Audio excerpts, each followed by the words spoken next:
Okay, I think we can start. Welcome everyone.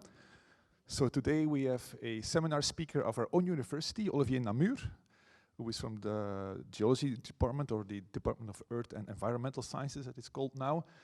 So Olivier obtained his PhD in 2011 at the University of Liège. He also did his master's there. And then he went on to do a postdoc at the University of Cambridge for 2 years. And afterwards he moved to the University of Hanover.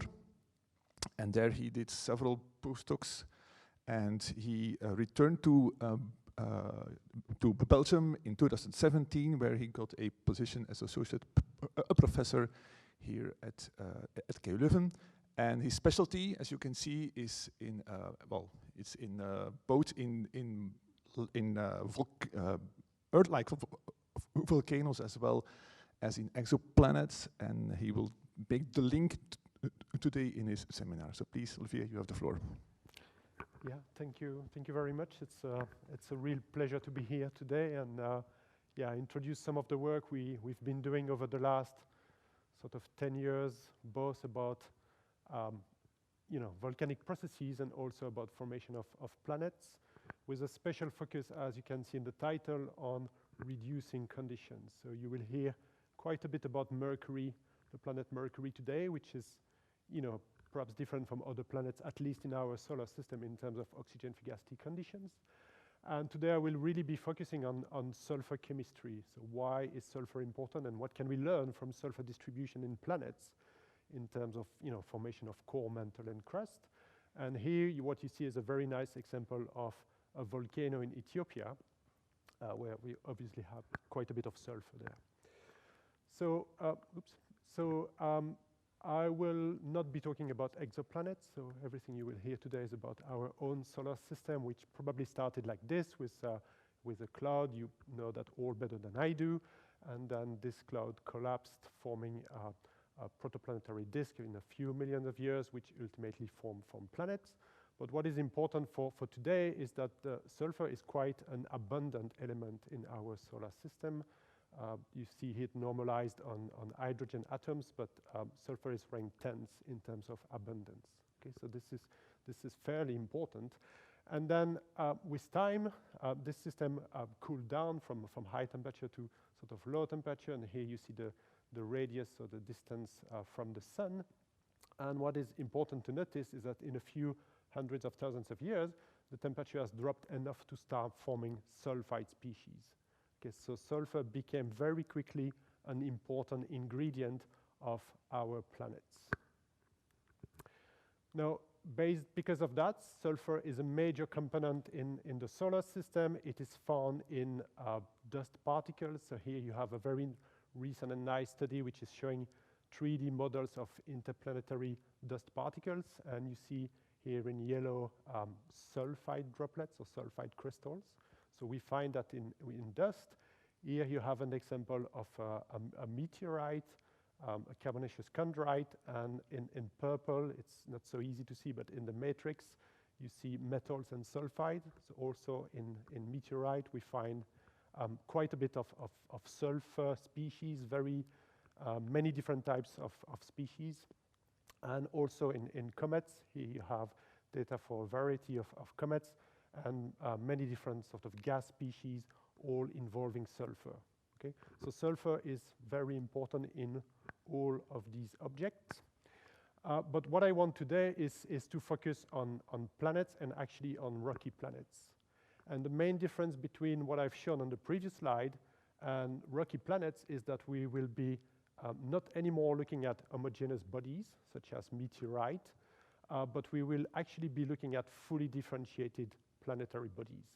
So you start from accretion of centimeter, perhaps meter scale building blocks, which are homogeneous in terms of composition and mineral distribution.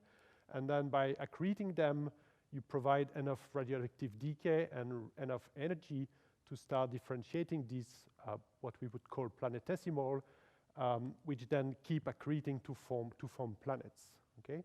And during that process, if the energy was enough to melt the system substantially, then you will form a core, which is dominated by a metal phase, and then perhaps a solid mantle. In this case, you also have a magma ocean, which will keep crystallizing to form the mantle, and perhaps a crust, which can be either a primary crust by flotation, such as an orthosite on the moon, or perhaps a secondary volcanic crust, as you will see on Mercury or on Mars, and also on the Earth, actually.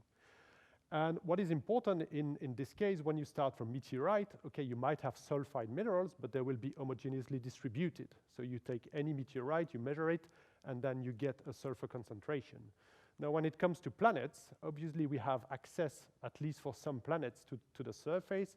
Either on Earth we can sample it, or for Mars and the Moon we have meteorite, or we have rovers or spacecraft. But for sure we do not have direct access to what is going on deep in the core or in the mantle. So obviously we have geophysical measurements. We can try constraining the structure of the planets, and I know that some of you are doing that in your institute. But the question for us is, at least for today, is how does sulfur distribute between these different envelopes? So how is sulfur distributed between the crust, the mantle, and the core? And this is important because initially you accrete building blocks, then you start differentiating the planet, you form a core, which is iron, nickel, sulfur, perhaps other elements, carbon, perhaps even a little bit of oxygen, and then you have a magma ocean, which will dissolve, some amounts of sulfur.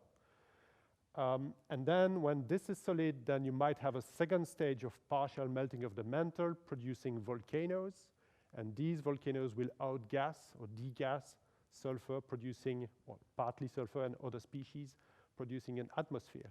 So it's a sort of a two-stage process. You first start by accreting and differentiating the planet, and that is done within a few million, perhaps hundreds of millions of years. And when that is done, the process keeps going, and we still see that today on Earth with volcanic eruptions and redistribution of the sulfur.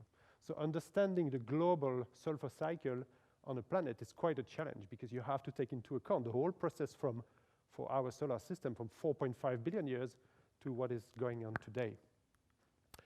And so if you don't mind, I will start with what I think is the most complicated planet.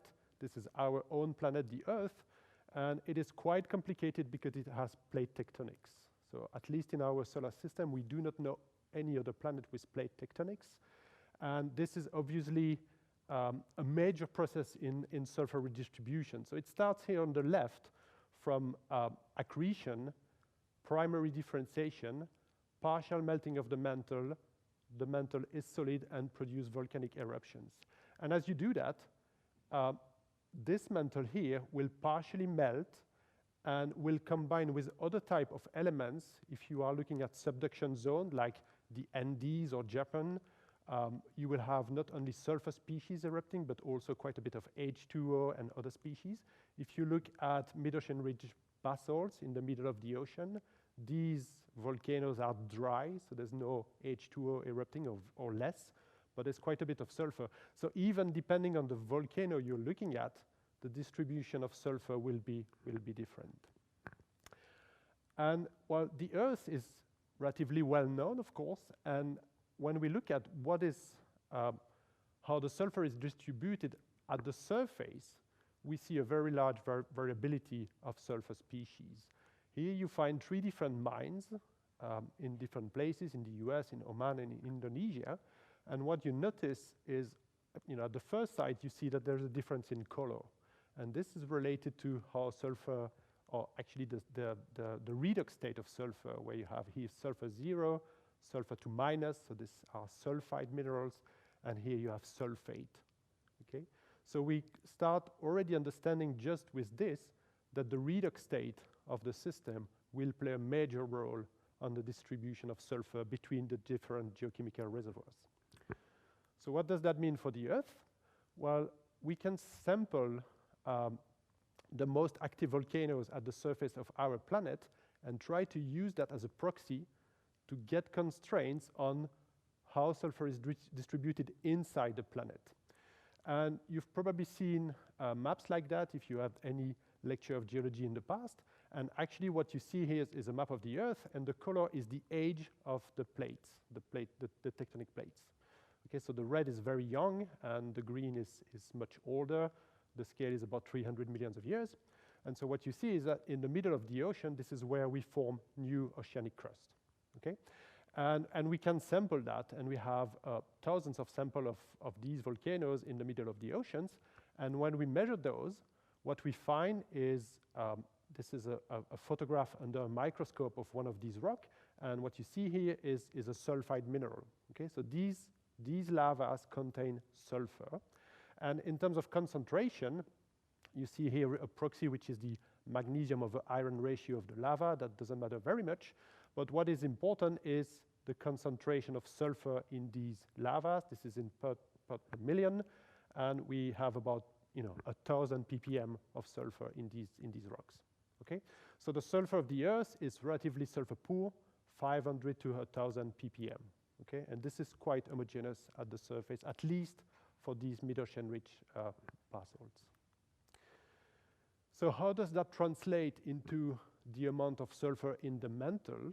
Okay, the mantle, we have access to some sample in the form of xenoliths, so small pieces of mantle which erupted at volcanoes, but we don't have so many. And so if you want to constrain the distribution of sulfur in the mantle, what we need is to do some modeling. So we use the sulfur at the surface in the lavas, and we try to reconstruct how much sulfur you have in the mantle in order to produce that. And this has been done here.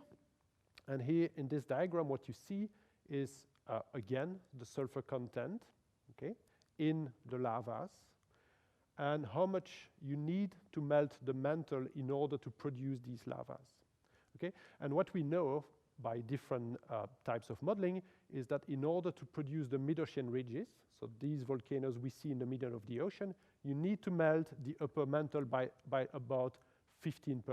So you are lying somewhere here, okay? And this gray band here that you see in gray is about 1,000 ppm. This is the amount of sulfur we found in these mid-ocean rich basalts, okay? And then what you see is that all these dashed curves are melting curves. So this is how sulfur is evolving in the melt as you melt the mantle progressively. And then what you observe is that in order to do this at about 15% melting, you need a mantle source with 250 ppm sulfur, okay? So this is the best estimate we have, and this sort of matches with analysis of natural rocks of the mantle which erupted at volcanoes. And so the conclusion from this sort of modeling is that the sulfur content in the mantle of the Earth is very low, 250 ppm, okay? So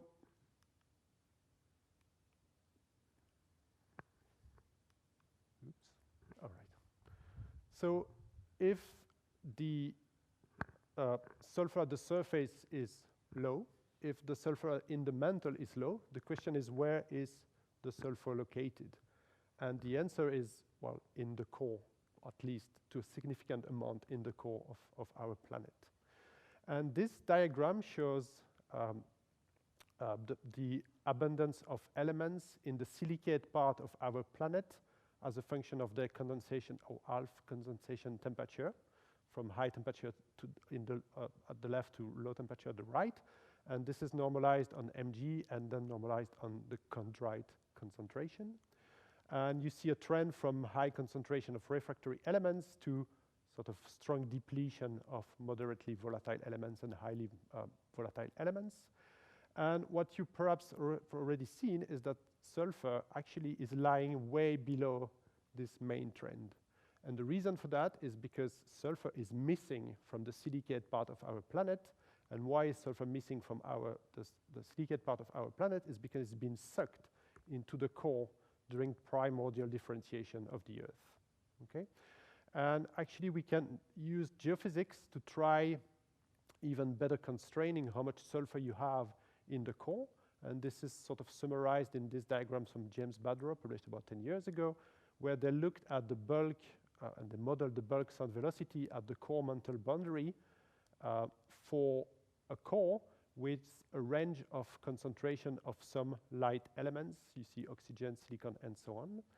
And this is the actual observed values. And what they model is that you can explain that by dissolving any of these elements, and the best fit combination of those I don't really know all the details, but the best fit combination of those is by having a core with about 1.8 to 8% sulfur. Okay?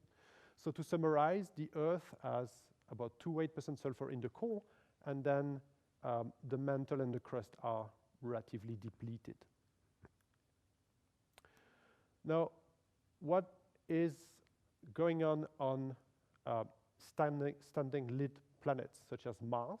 There we do not have plate tectonics, or at least today there's no plate tectonics. Is the distribution of sulfur very different? Okay? And obviously we have less information for Mars because we have less samples, but still we have quite a few meteorites from Mars, which might be really biased in terms of sampling at the surface of the planet, but still we have a good database. And for all these meteorites, the sulfur concentration was measured. And on average, you see that, well, there's a spread, of course, but it sort of ranges from no sulfur to some thousands of ppm. Okay? So it looks like the Martian mantle is richer in sulfur in comparison to the Earth, but we are still talking about ppm level. Now, why is it richer than the Earth? Well, this diagram might be an explanation for that, so don't pay attention to all this part, which I should have removed. Only this part is important here. What it shows is how much sulfur you can dissolve in a magma, in a silicate melt, as a function of its FeO content. And probably because the core of Mars is very small in comparison to the Earth, the mantle of Mars is enriched in FeO. And as a consequence, because the mantle of Mars is enriched in FeO, it can dissolve a higher concentration of sulfur. So why do we see 2000 ppm on Mars and only 1000 ppm on the Earth? It's probably because the mantle composition of Mars is more enriched in FeO. How does that translate into core composition on Mars? Well, I will go straight to the conclusion of this slide. You see that there's a very large question mark associated to the sulfur concentration of Mars, from almost 0 to maybe 15, 16 weight percent. Okay? And well, this has been estimated using metal silicate partitioning, so we can run experiments in the lab to try constraining that, and I will go to that in a few minutes. Or inversion of geodetic data, and I think those point to rather high sulfur contents, or surface depletion in chalcophile elements. So some elements such as copper are very depleted at the surface of Mars, and as a consequence, it is usually thought that they are into the core because the core is very sulfur rich. Okay, but what you can see in this diagram is the Martian mantle against the Martian core, and two estimates here, one from Tilio, from Brussels, and these two from different groups, and you see quite a large spread into these estimates. Just one very quick slide about the moon. Same sort of thing. We are looking at about 1000 ppm. Well, this is not very surprising. The composition of the moon is similar to the composition of the Earth, so you would expect about the same concentrations. So let's try to summarize that. Well, this is a diagram we published a few years ago where I tried to compile everything I could about sulfur distribution in different objects of our solar system. And you see different colors. Here in sort of light blue, you see the chondrite, very enriched in sulfur. Well, that makes sense. They are homogeneous. They contain lots of sulfide. We know that. And then achondrite, so differentiated meteorite, well, 1 order of magnitude lower in terms of concentration. And these actually match with silicate mantle and primary magmas on Earth, on Mars, on the moon. Okay? So all differentiated bodies have very low concentration of, let's say, low concentration of sulfur. Non-differentiated bodies have high concentration of sulfur. And again, here, a scintigraphy, so microscope image of a meteorite, an enstatite chondrite. You see sulfur in yellow. Okay, there's lots of sulfide in these objects. That makes sense. But perhaps you see this red point here, which is the surface of Mercury. And Mercury is a fully differentiated body. It has a crust, it has a mantle, it has a core. So we would expect Mercury to be within this range. but it's not the case. Mercury is as rich as the chondrite. Okay? So the question is, why do we have so much sulfur at the surface of a fully differentiated body? Or if you like, why is the sulfur at the surface and not in the core, as we see in the other planets? And this is what I will be talking about for the rest of this seminar. But before that, I have this slide, which probably should have been the conclusion, but you have it here now. It's a summary of what we know about the different planets. So Mercury, you see there are question marks everywhere. We don't really know, and I won't spend too much time on that now. Venus, I don't know anything about Venus. I think nobody knows. The Earth, well, we have some sort of good understanding of core, mantle, and crust, and also for Mars.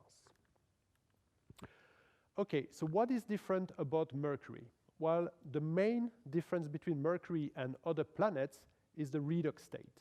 So here you have this oxygen fugacity proxy, which is really the redox state, and this is normalized, or this is expressed as a function of iron rustite.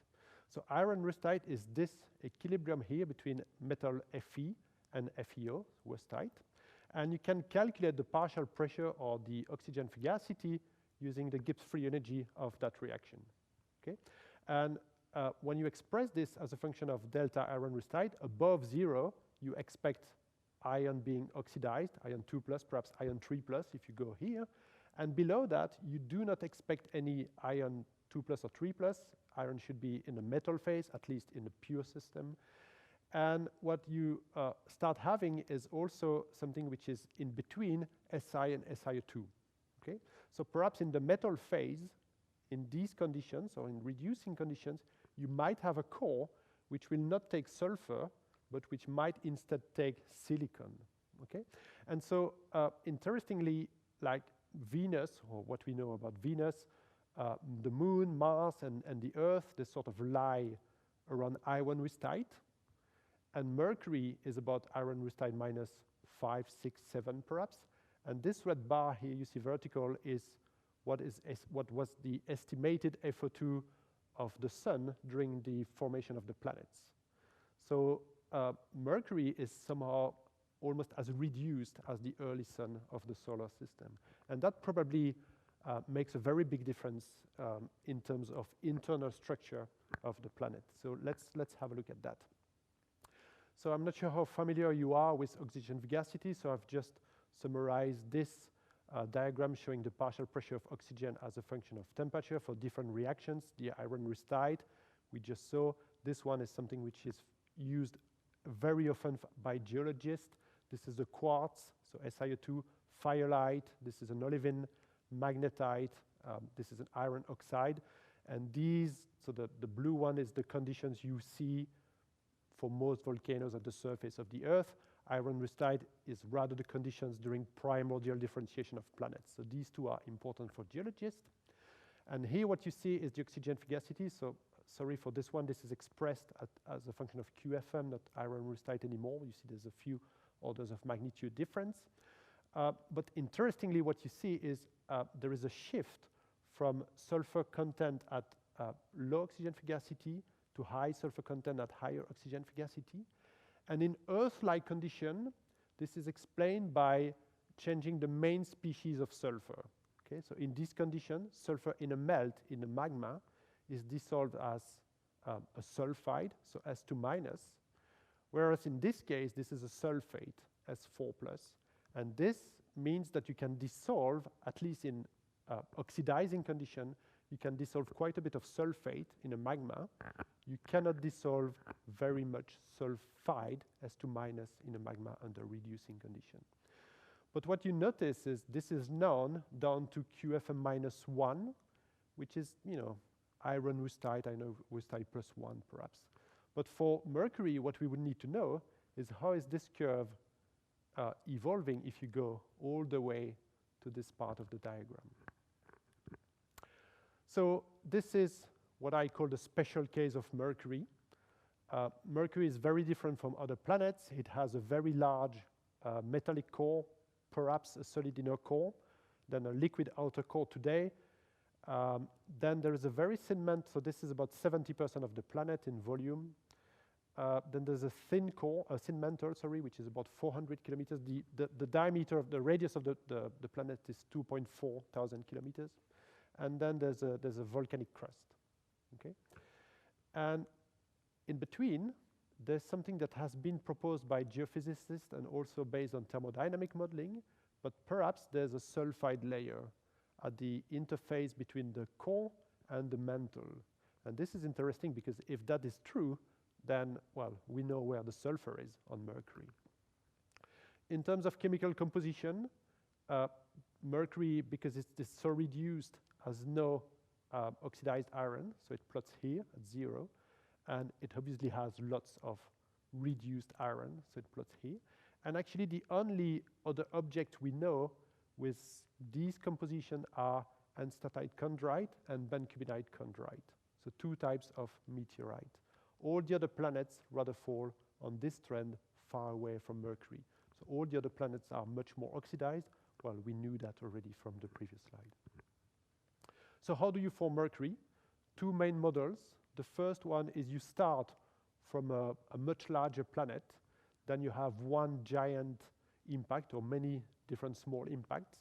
And by this process, you strip away most of the silicate mantle, and you end up with initially a planet which has a normal size core. And because you remove most of the mantle, you end up with a much smaller planet which has a huge core in comparison to its mantle. So this is one of the model. The other one is different. The other one says, okay, Mercury formed close to the sun in the inner part of the disk, which was probably very hot and perhaps extremely reducing because very enriched in carbon dust. And from thermodynamic modeling, it is possible to show that if that was true, so if there is a real dust enrichment, so carbon dust enrichment close to the sun, then at high temperature, you can form sulfide species, okay, and also metal species, which you couldn't form in the same temperature condition if the disk was not enriched in carbon particles. And so if that is true, then there's a way to form Mercury being a sulfur-rich and a metal-rich planet simply by accretion and differentiation close to the sun into a reduced part of the disk. So do we have argument to validate this model? Well, perhaps. One of the first or the main argument which was known already a long time ago, this is a paper from the 80s, is the absence of iron 2+ in the regolith of Mercury. So there's obviously no, or apparently no, oxidized iron at the surface, and this has been validated by messenger measurements. So this is the spacecraft from the NASA which orbited Mercury some years ago, and indeed messenger found quite a bit of sulfur but very low amount of iron if you compare that to other planets. Also from geophysics, if you want to model the normalized polar moment of inertia, there are many different models, and I picked a recent one, which actually should be 2022, not 2002. Sorry for that. And what this shows is that if you want to model this, one way of doing it is by putting quite a substantial amount of silicon into the core of the planet.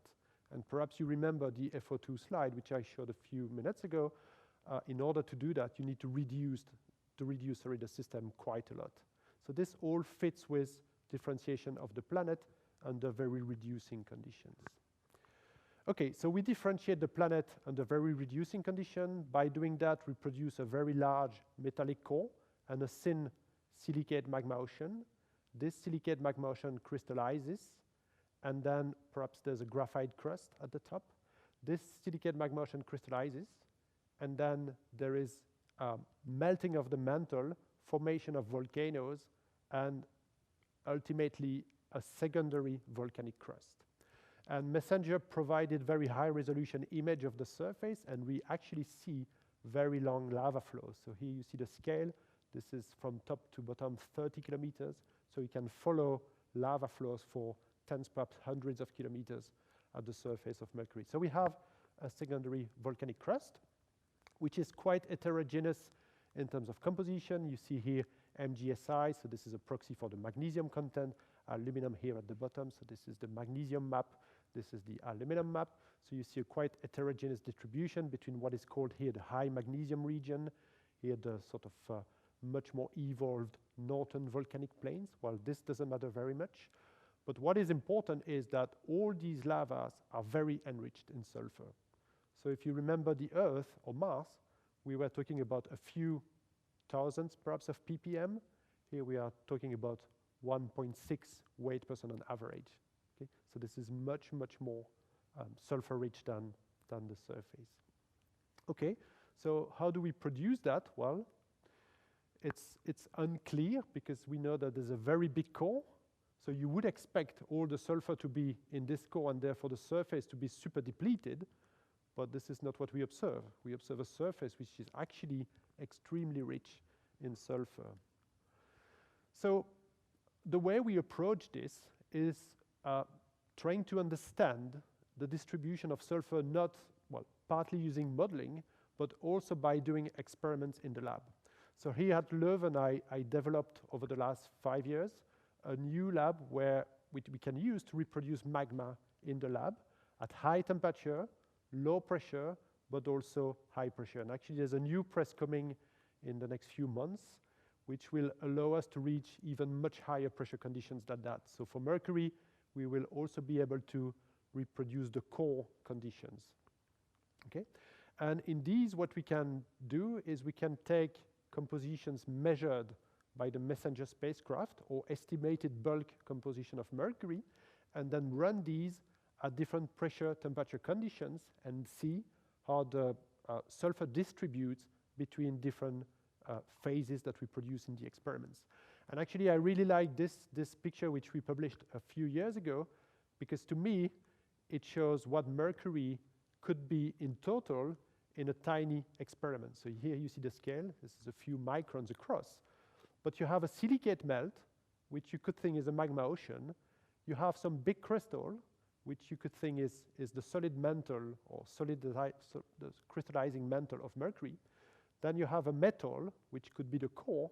And then you have this FES layer, which could be a proxy for the FES layer, which has been proposed. So when you measure the chemical composition of that, well, somehow you have access to the interior of Mercury in a single experiment. And well, before we started these experiments, all the experiments which had been published about sulfur were looking at Earth-like conditions. So all experiments were performed, close to iron rustite or iron rustite -1 maybe. And in these conditions, what you see is that you produce a metal, with a range in Fe content. And this metal dissolves quite a bit of sulfur. So actually by doing that, you understand how you can produce the core on Earth and perhaps even the core on Mars. Okay? In these conditions, it is possible to dissolve as much sulfur into the core. And you see this ratio here is the distribution of sulfur between the metal, the core if you like, and the silicate, the magma ocean if you like. And in these conditions, what you see is that these ratio, okay, they change as a function of the composition of the silicate, of the metal, but on average, the range you see is very high. Okay? So what this says is that if there is a little bit of sulfur in any of these planets, in these conditions, the sulfur will want to go into the core. And that fits with what we know from the Earth, that fits with what we know for Mars. But somehow that doesn't seem to fit with what MESSENGER observed at the surface of Mercury. So with these experiments, which were published, this is a summary paper in 2014, but these experiments were done over decades, we were not able to understand the distribution of sulfur into reduced planets such as Mercury. So then what we've done is we did hundreds of, this is not all, but we actually did hundreds of experiments at much more reducing conditions. Some of them were done here in Leuven, many in Liège, in Clermont-Ferrand, also in Hanover, which I forgot. And what we observe is that if you reduce the oxygen fugacity conditions from what was known before to much more reducing conditions, the behavior of sulfur is changing dramatically. Okay? Distribution of sulfur between metal and silicate, well, what we knew before is that sulfur is a siderophile element, so sulfur lies going into the metal. Well, reduce the FO2 towards what we think is a mercury FO2, and now sulfur likes going into the magma ocean. So it doesn't want to go into the core anymore, or at least not as much. And silicon does the opposite. So silicon, which was really happy as a silicate into the magma ocean under oxidizing condition, now would rather go into the core, into reducing conditions. So perhaps we are looking at a completely different way of understanding the chemistry of planets. Under reducing conditions, the core is silicon rich and sulfur depleted. Under oxidizing conditions such as Mars and the Earth, this is the opposite. But this is interesting for Mercury in particular, because remember, Mercury is a small planet. It has a very thin mantle. And that means that the core mantle boundary on Mercury is only 6 GPa. If you compare with the Earth, we are an order of magnitude lower in terms of pressure. And in the FESI-FES system, under reducing condition, as you can see in this ternary diagram, Fe, FESI, FES, there's an immiscibility field. Okay? So under reducing conditions, at low pressure, 6 GPa is what is important for Mercury, you cannot create a metal which would be FeSIS. If you want to put all these elements together, you will first produce something which is FES and something else which is FESI. And this is actually what we see in our experiments. So this is an experiment. This is a backscattered, EDX, sorry, the chemical map of one of our experiments. And here you see an FESI melt surrounded by an FES melt. Okay? So now we perhaps have the tool to understand why there would be an FES layer at the core mantle interface of Mercury. It's because in these conditions, if we are reducing enough, and if there is some sulfur, the sulfur cannot go into the core. It just can't. So it will form this FES layer, perhaps. So the next step was trying to then model, is there really an FES layer? And if there's one, how thick could it be in comparison to the rest of the planet? And in order to do that, we did a really large amount of experiments. So each point is an experiment. And just to give you some idea, each experiment, we run that for a week perhaps, and it takes another week to prepare the experiment. So here you see that I spent quite a few years doing that. And this shows how much sulfur you can dissolve into a silicate melt as a function of oxygen fugacity, color-coded by temperature, because temperature has a very important effect. All of this is what we knew before. You see, this is almost zero. That fits with the Earth's mantle being sulfur-free. Now reduce the conditions, and you can dissolve perhaps up to 20 weight% sulfur into a silicate. So from that, what we can probably say is, yes, the core of Mercury is sulfur-free because the magma ocean of Mercury, therefore the mantle of Mercury, was super enriched in sulfur. So on Mercury, the sulfur wants to go into the mantle. It doesn't want to go into the core. And in these conditions, as we already saw, you produce two different types of layers, a metal, FESI, and perhaps an FES as well, which might incorporate a little bit of calcium and magnesium. Why do we see this change into, or this massive increase in the solubility of sulfur into the silicate? Well, we think based on synchrotron measurements that we did in Chicago a few years ago, that this is because the sulfur speciation in the silicate changes with FO2. In Earth-like condition, sulfur will bond with Fe atoms into the structure of the melt. And by doing that, you can dissolve, a few thousands of ppm. But as you reduce the conditions, so here you see the oxygen fugacity, you see that initially we have this FES, and then as you reduce more, there's no more iron, and the sulfur will bond with calcium and perhaps sodium as well. And then if you keep reducing, it will bond with magnesium and calcium. And this is what's also shown by Raman spectra. I'm not going to go into the details of that. This one is easier to follow. But I think the reason why we have this huge amount of sulfur dissolved is because sulfur doesn't bond with iron anymore, but wants to bond with other cations in the structure of the silicate. And now, if we agree that these experiments are a good proxy to understand Mercury, then we can perhaps start trying to model what is the real distribution, or what will be the real distribution of sulfur in such a planet. Now, the main issue to do that is what is the bulk sulfur content of a planet to start with. And for Mercury, well, I don't know. I think nobody knows. So the assumption we made is let's take the range of sulfur that we observe in chondrite, and let's make the assumption that any planet would fall, or at least Mercury would fall within this range. So we did calculation for 3, 4, and 5 weight% sulfur. And this diagram is quite busy, but actually it shows 3 different things. So let's maybe focus on the blue for now, 4 weight%. What it calculates is, as a function of oxygen fugacity, how much sulfur you can dissolve in the core, and you see that it is going down as you reduce the system. Well, this is what we just described. Into the magma ocean, it's going up as you reduce the system. This is also what we just described. But if you take a bulk of 4 weight%, and remember Mercury is a small planet, there's an extra which will not go into the magma ocean and which will not go into the core. And this extra, I accommodated it as an FES layer. And then based on that, you can calculate for these 3 bulk as a function of A42, what would be the thickness of this. And actually, you see that it ranges from a few tens of kilometers to perhaps 100 kilometers.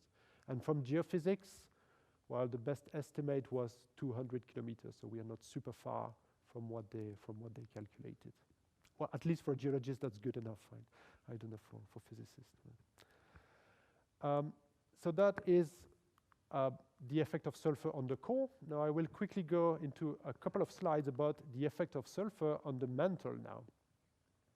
Sulfur is a volatile element, and we know, petrologists know, that volatile have a very strong effect on the temperature of a magma. So you take a melt at any volcano. If it's dry, it will be a melt at high temperature. If you add CO2 or H2O, it will be a liquid at much lower temperature. Okay? For sulfur, we don't know, because on Earth there's a few thousand ppm, so this has no effect on the liquidus. But for Mercury now we are dealing with weight% sulfur. So what is the effect on that? Well, in order to understand that, we did some more experiments, and this time we did experiments over a range of pressure from 0 to, actually we did some experiments over 2 GPa, and a range of temperature. And what we did based on these is we calculated phase diagrams. So you see here, this is the liquid field, only liquid. Here, this is a field where we have liquid plus 1 crystalline phase. This is olivine. Here we have liquid plus another type of phase, orthopyroxene. And here we have both. And the important thing to notice is this black point here, black square, which is the only position in this diagram where all the phases coexist together. Okay? And if you take a composition from Mercury, we took one from Messenger without sulfur, then you get this point, high temperature, 1600 degrees, about 2 GPa. Okay? Now run the same experiment with the same composition, but add 2 weight% sulfur, and you see that the N-statite, so the orthopyroxene field, became massive. The phosphoryte field became much smaller, and this point now has shifted by about 100 degrees down in temperature and by 1 GPa in pressure. Okay? So what is the conclusion of that? Is that sulfur bonds with magnesium. We saw that from the synchrotron measurement. And the implication is because of that, the olivine field shrinks. And so from that, what we can conclude is that sulfur changes the liquidus relation of the melt. Okay, that's fine, that's interesting. But what does it mean? It means that mantle melting must take place at shallow depths on Mercury. Okay? These are the conditions that you need to produce these surface lavas. Okay?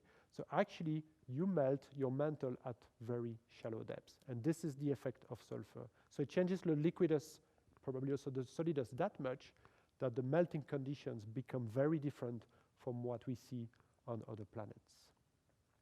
And actually, based on the experiments that we have made, we've been able to build a thermodynamic model to calculate for every composition measured by messenger what are the melting conditions you need in order to produce those.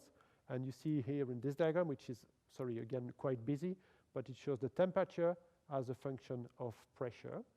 And this is coded by the magnesium content, which actually is somehow on Mercury also correlated with the age of the lava flows.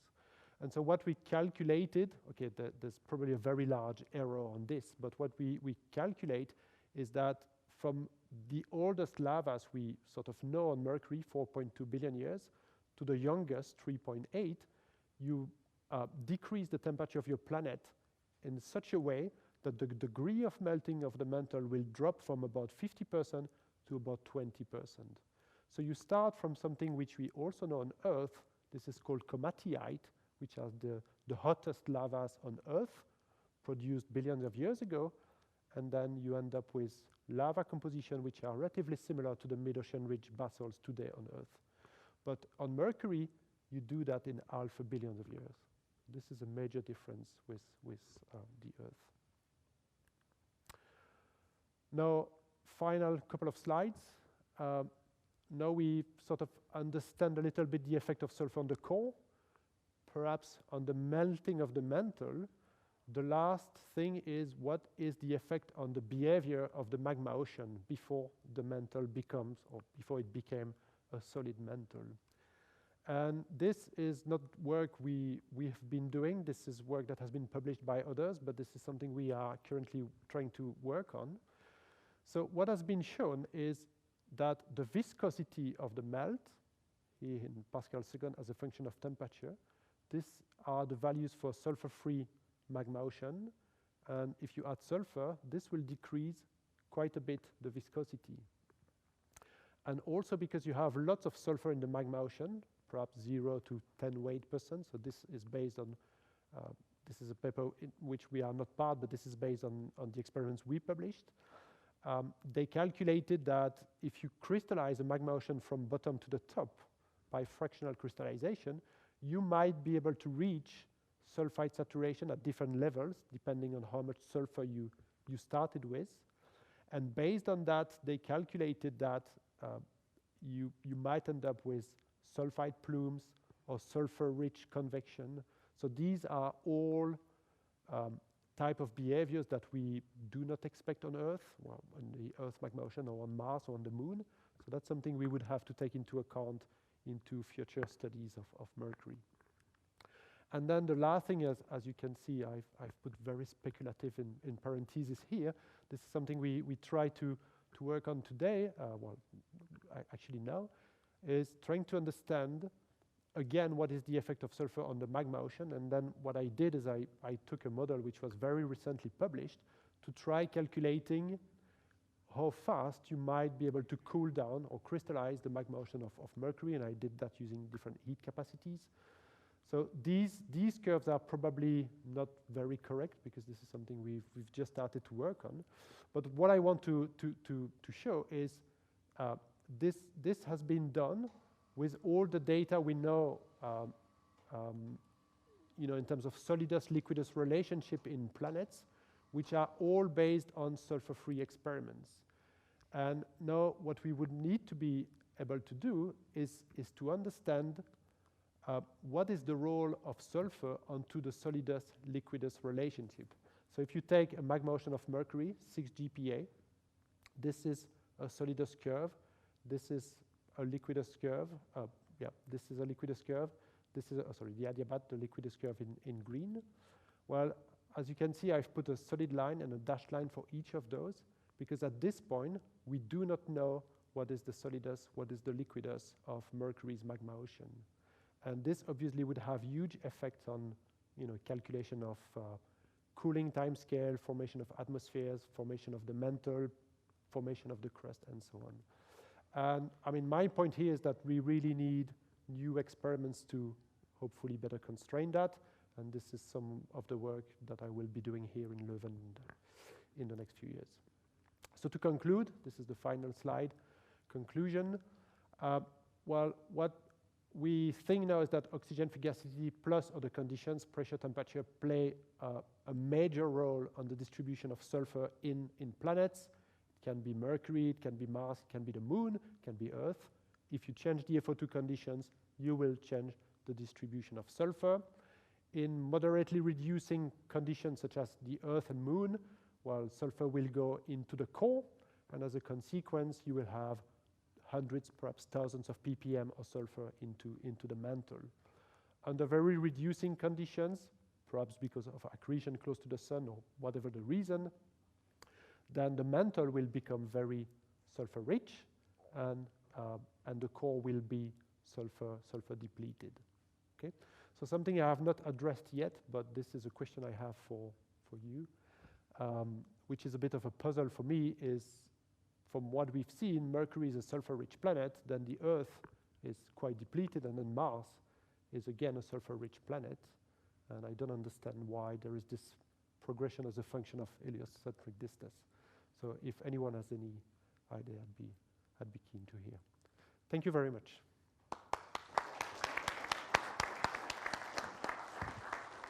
Thank you very much, Olivier. It was very interesting to see a geologist's view on this. Are there any questions or feedback or comments?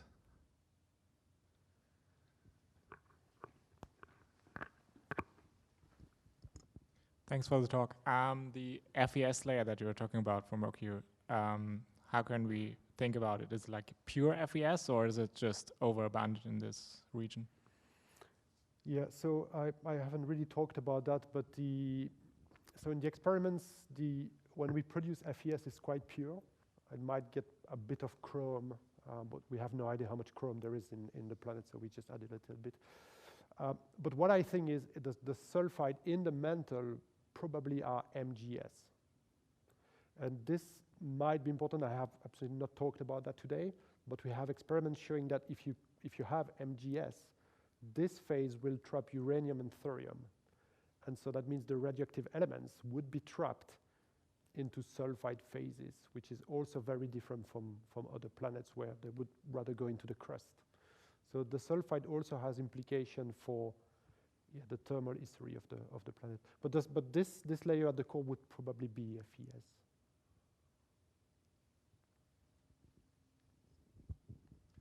Olivier, I have two questions. The first one is about the magma ocean phase. Do we know how long did it last? And I have estimates of that. And the second one is about IO. Can you say a few words about IO? And if how does it fit in this picture? So the first one is actually some calculations I've been trying to do yesterday and today. So well, the calculation we made, which are now completely excluding an atmosphere, that's something we would have to work on, is a few hundreds of years to crystallize the magma ocean. So it's very fast. Now, whether this is possible or not, that's something I would have to discuss with physicists. The problem is, if you want to model that precisely, you would have to take into account probably a graphite crust. And now we have the right person with COSTUB to model that, so that's great. And also the atmosphere of the planet. But we do not know what the atmosphere composition would be. So I've done lots of experiments trying to understand the carbon behavior, so the carbon distribution in these. And perhaps you would outgas CH4, and I'm not sure how much you would slow down the process of magma ocean cooling. Now, the second part of the question about IO, I've never read anything about sulfur on IO, so if anyone knows, I'd be happy, but I'd rather not answer that because I don't know. Sorry. Any more questions? Yeah, maybe just a question about, well, why is Venus missing in this picture? Is it because of the atmosphere and you cannot look through, or what? Yeah, maybe it's a very naive one. Yeah, no, but that's the answer. Yeah, yeah, exactly. But there is quite a bit of sulfur in the atmosphere of Venus, right? Yeah, but I think we just don't know what could be the concentration in the primary melts, which is what you want if you want to model the internal structure.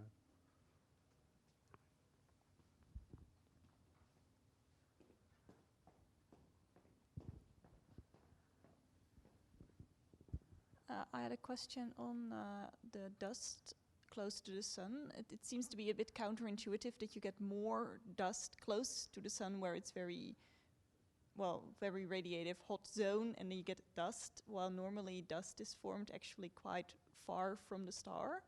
So do you have any idea why there is suddenly dust close to the sun and not further out? Yeah, I think the argument they made, I actually talked about that with the person who published that paper a few months ago, and the argument they made is that they expect like the accretion of mercury to be fast enough to take place even before the dust is gone. Yeah, that's a model. I don't know if this is realistic or not. So that means that Mercury was formed really early in the whole evolution of the solar That's what system. they mentioned, but if you think this is impossible, I'm happy to hear, because that's something I have no idea. Yeah. I personally work on nucleosynthesis, so I'm more interested in you telling me how much sulfur you need, and then I can see if I can find a star to give you the amount of sulfur. Yeah, I have to admit that this is not something I can really easily comment on. Yeah. Any more questions? I have one actually myself. How do you see the sulfur distribution in the Earth evolve in time? Will it stay as it is now, or do you see it evolve differently? Yeah, I guess. Well, the sulfur which is trapped in the core is probably going to stay there. Now, at the surface, with age, the temperature of the mantle, the whole planet went down, obviously, and then so that means the oldest lavas were produced by a much higher degree of partial melting. So that means that they were probably transporting much more sulfur than today. So it might have changed, but the main distribution was set by the primordial differentiation of the planets. If that makes sense. And do you see sulfur getting into the atmosphere with climate change, or not at all? Like on the Venus? Huh? Well, volcanoes release quite a bit of gas and sulfur rich. Now, whether that has any impact on the climate, I would think no. But it's probably been modeled by different people. Okay, thank you. Any more questions? If not, then let's thank Olivier again. Thank you very much. Thank you.